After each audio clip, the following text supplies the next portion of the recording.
First, install the handle with the screw provided. This will help give you a lot of control for the ultimate router base. Next, remove the router base from your existing router that you want to install on the ultimate router base. And confirm which brand and model number you have. Using the reference card and the letter with the changes, confirm which holes you need to install your router base on, and check it with the existing router base just to be sure. Next, install the 1-inch template guide to the ultimate router base center disc. Then install the centering pin into a 1/2-inch collar in your router and install that in the router. This will ensure that the router is perfectly centered to the ultimate router base. Now lower the router base so the pin extends below the surface. And place the router, inserting the center pin into the template guide.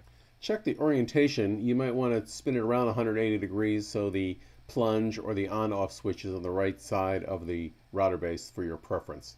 Now screw the ultimate router base to your router. The centering pin will ensure it's perfectly centered. Remove the centering pin and you're good to go. I've incorporated a removable center disc, and this allows for larger router bits to be used on the ultimate router base for more stability, control, and safety.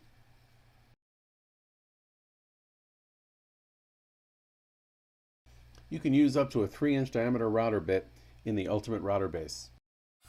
Give you more control, stability, and safety. I hope you enjoy the ultimate router base, and please look for other features and operations and additional videos to come.